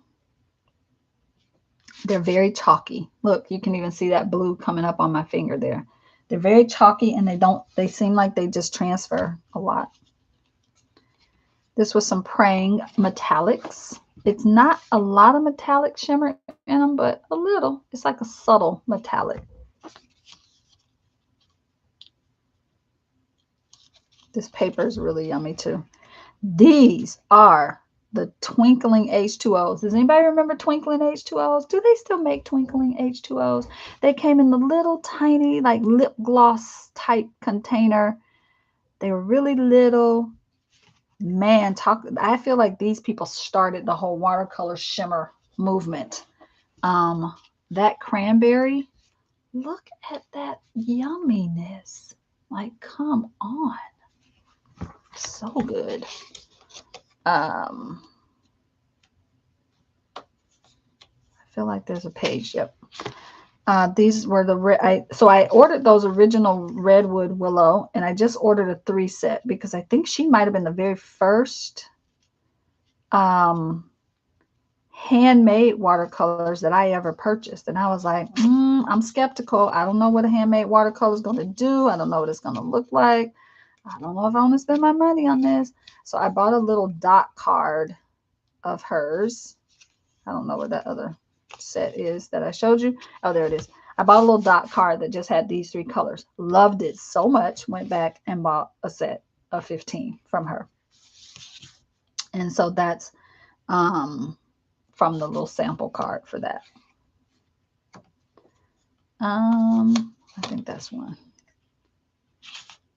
Some more pearly ones that didn't seem pearly to me. They don't really have a pearl essence to me. I mean, it's there, but it is subtle. These, however, these Yasutomo metallics, whoo, baby, these are nice. Now, you can buy a lot of shimmering watercolor from lots of like handmade indie creators of watercolor. But if you want a good commercially produced shimmer, I recommend this Yasutomo. A lot of calligraphers use this. Really yummy. Their brand is very yummy. Very decadent. This was the Derwent Inktense pencils. These were some watercolor pencils that they left a lot to be desired in my mind. They were all right. I had a few art bars. They were way too pastel-y for me. These were the Winsor Newton watercolor blocks. In fact, no, I think these are all Inktense in that little container.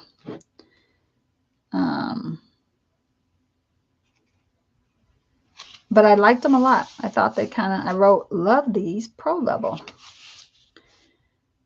This was a pen that I wanted to see if it bled over, and it did a little. This is the cheapest watercolor I've ever bought. I bought them on a whim at an Office Depot randomly, and they have been my go-to watercolors forever. I love them. Love them, love them, love them. They're just basic old watercolors, y'all. There's nothing special for me to even say about them. But I bought them on a whim before I even really knew what watercolors were. This was back when we lived in Oakland. I can clearly remember walking into that Office Depot, not with the intention of buying watercolor. I was going to buy something else, and I left with those watercolors, and they have been my tried and trues.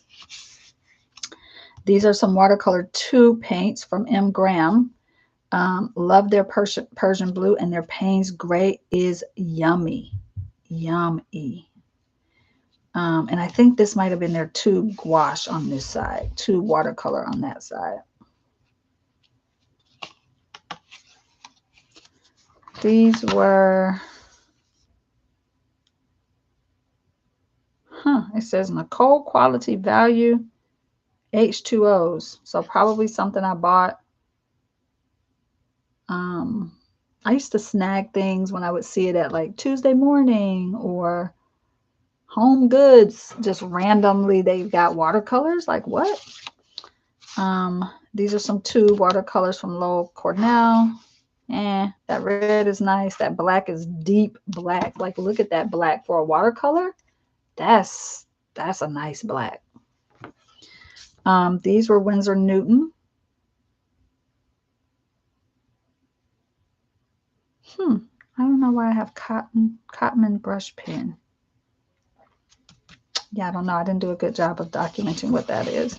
Look at how vibrant these St. Petersburg White Knight. I learned about these from one of our PPP teachers way back. But look at how beautifully vibrant these colors are. That carmine is one of my favorite reds. I think I keep that one. They're little watercolor pans. St. Petersburg White Knights is the name of that brand.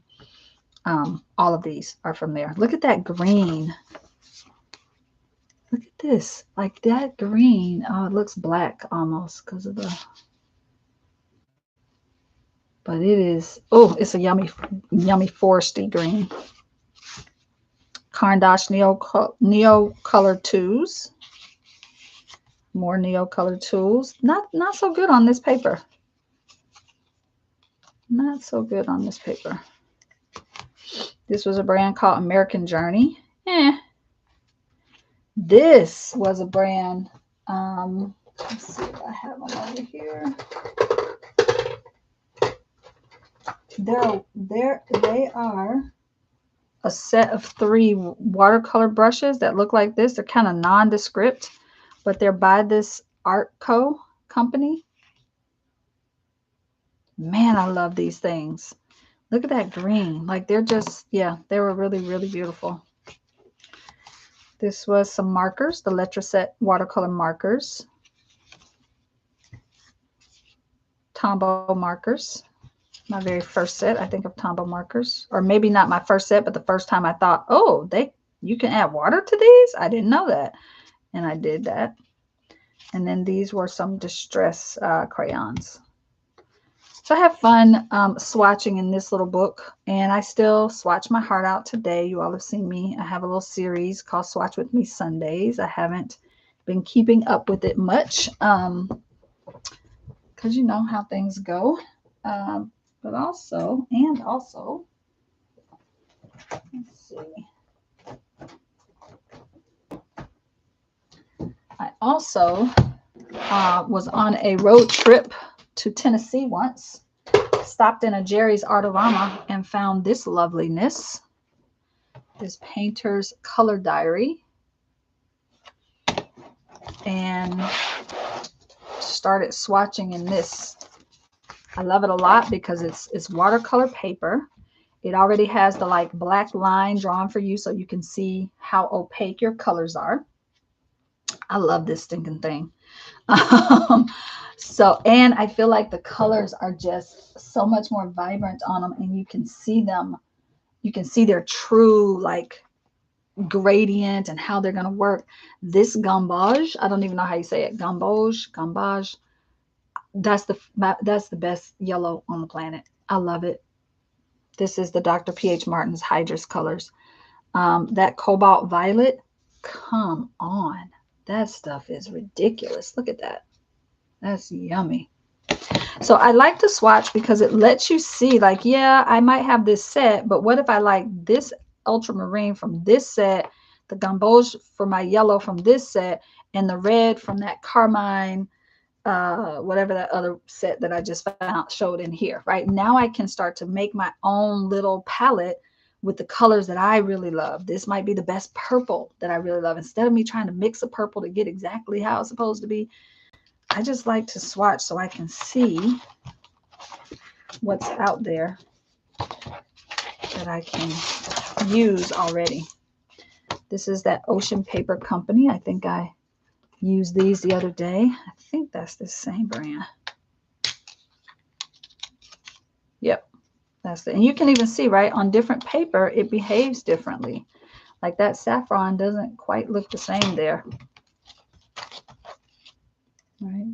So different papers. So you got sandstone, looks a little different. That peony looks darker here than it does here. Right? So you can kind of see how the colors, like even that burnt sienna on here, it looks so faded out. On here, on this paper, this little piece of paper. Right, so just starting to notice, that's another reason that I swatch, so I can kind of see what papers work better with what paints. This was the gouache set that I think this might have been the last thing. No, I did one more. But again, it lets me start to find, okay, what do I really like? That medium yellow looks a lot like the gamboge.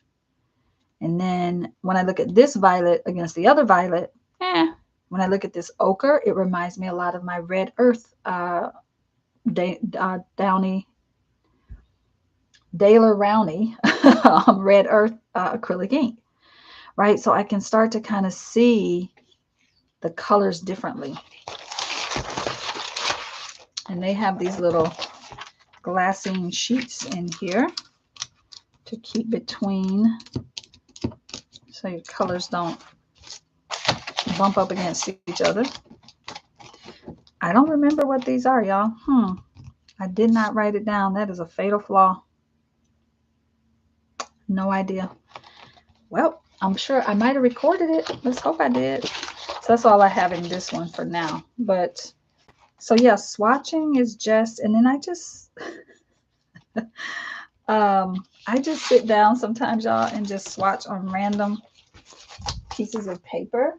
I don't know. Let's see.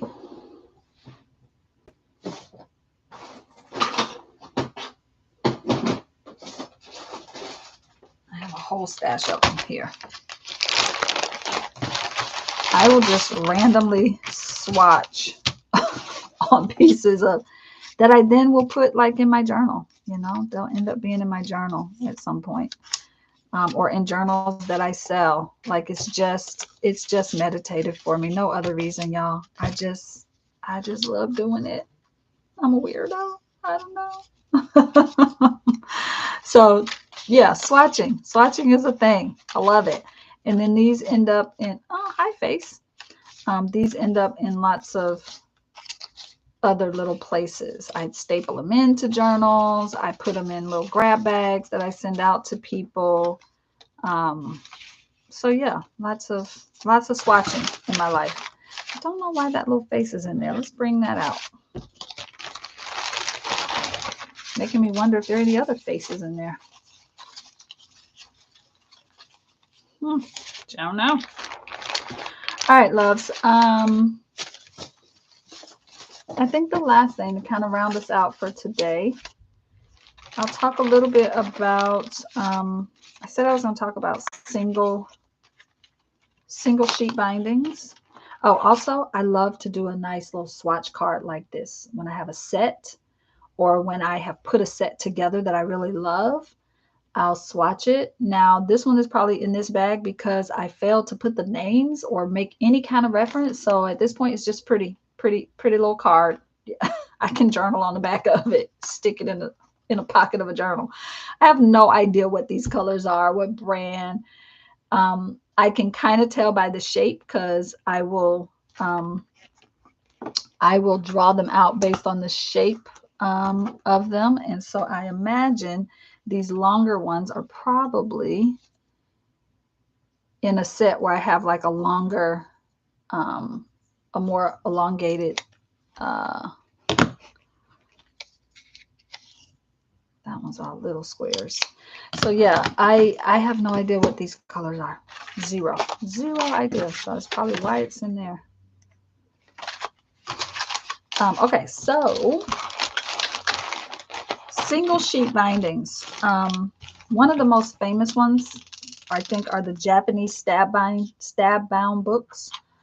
And I don't like making those. They are not my, they're my least favorite bookbinding structure. Give me a second here.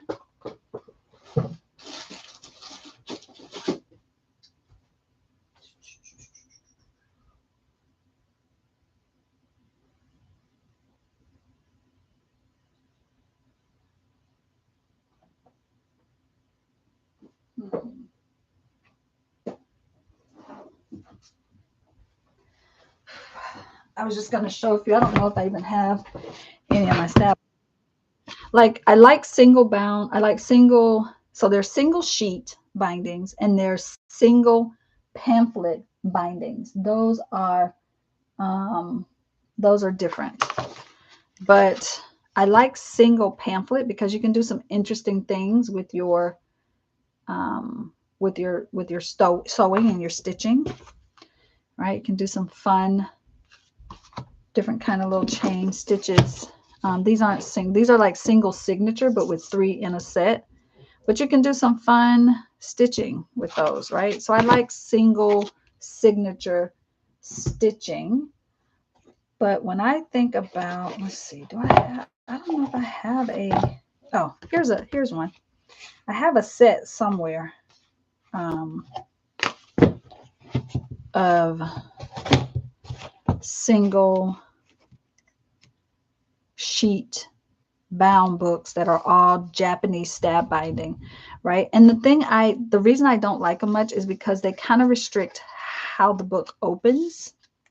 You know, not too much, but there's a little bit of restriction for how the books can open when you have those single. There are ways around it. This is a little box set that I did with a friend. We had a long distance collaborative project we did together. One more second here.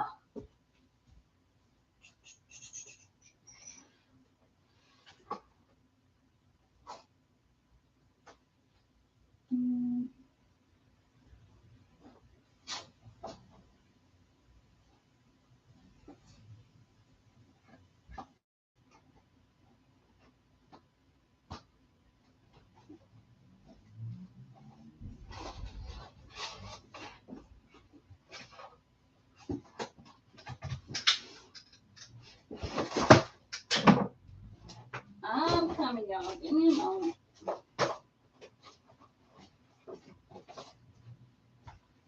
And one last thing I'll show. This is a book I did for Book in a Day.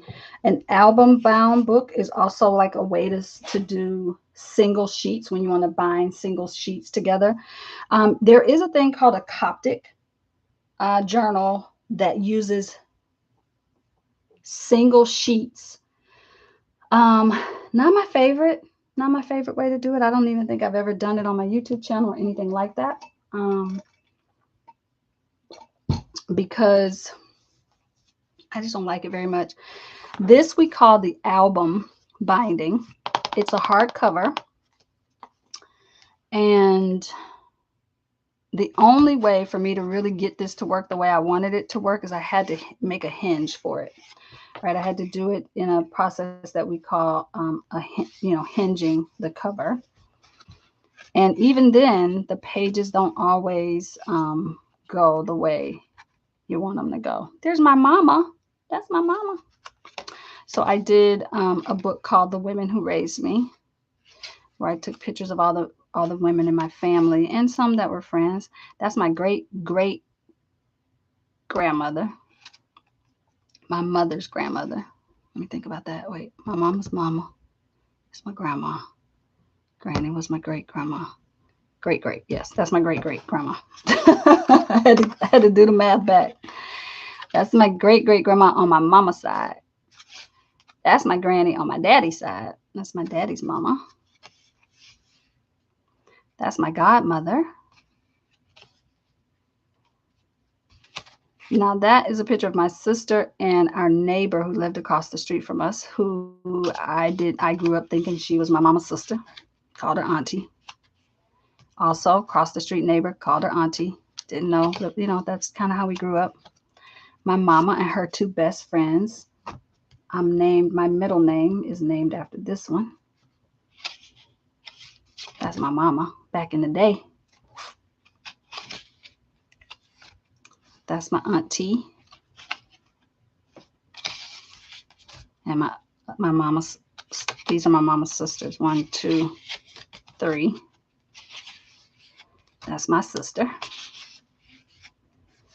That's my sister's best friend. That's Damon's mama. Damon's mama.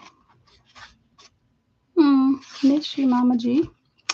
This was a woman who mentored me tremendously when I was in my first year at Florida State. So when I left home and went off to college, she was kind of like my little surrogate mama. She took me under her wing. This is my poetry mama, Patricia Smith. This was the woman who mentored me my first year of teaching and nominated me for a teaching award, first year teacher award that I won.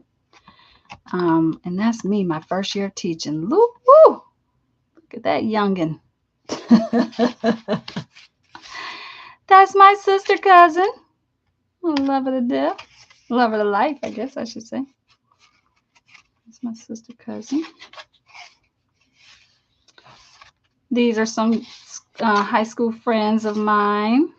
Love y'all. Oh, that was my first friend when I went off to college. First person who came up to me and was like, hey, I think we're going to be friends. And she was right. We are still friends to this day. Another high school friend. Another high school friend. That was my very first group of girls I ever. That's not true. They weren't my first group of girls I mentored, but this was the first step team that I ever coached. That was the step team I coached after them. Many of these young girls I'm still very much in touch with and talk to them frequently. These are some of my sorority sisters when I pledged a sorority. Oh, I'm so happy I pulled this book out and looked through this. My God, I'm about to cry. I think that's a good ending to our call. So good.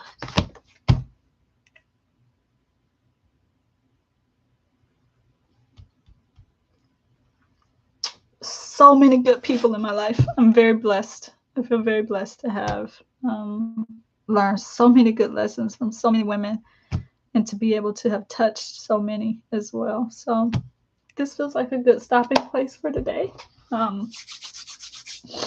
Thank you all for being here with me.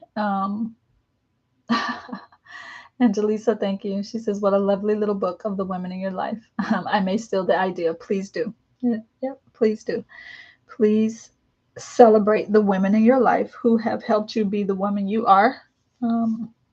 And if this little book inspires that for you, please absolutely send me a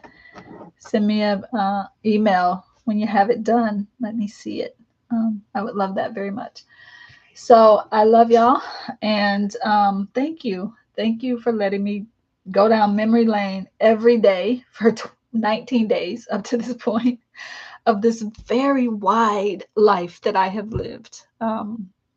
So grateful for all that I've been able to do and who I've been able to touch, and just I feel like I need to do an updated version of this because this was from 2013, and there's so many women that have come into my life since then who have been very impactful, inspiring, supportive, nurturing, loving. So yeah, I did not expect that book was going to do that to me. So thank you. Suzanne, you're amazing too. I love you. All right, friends, I think I'm going to wrap up and go have a good cry. Love y'all. Have a beautiful rest of your Friday. Have an amazing weekend. I hope I get to spend some time with you on Saturday.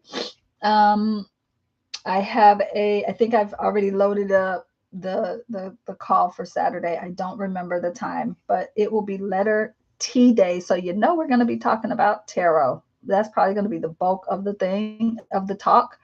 But I'm also going to make a book tomorrow. I'm going to do a tape bound book. I might show you 2 ways to use tape to make a book. Okay. Love y'all. See you tomorrow. Come hang out with me if you can. If not, catch the replay. Bye, everybody. Big hugs.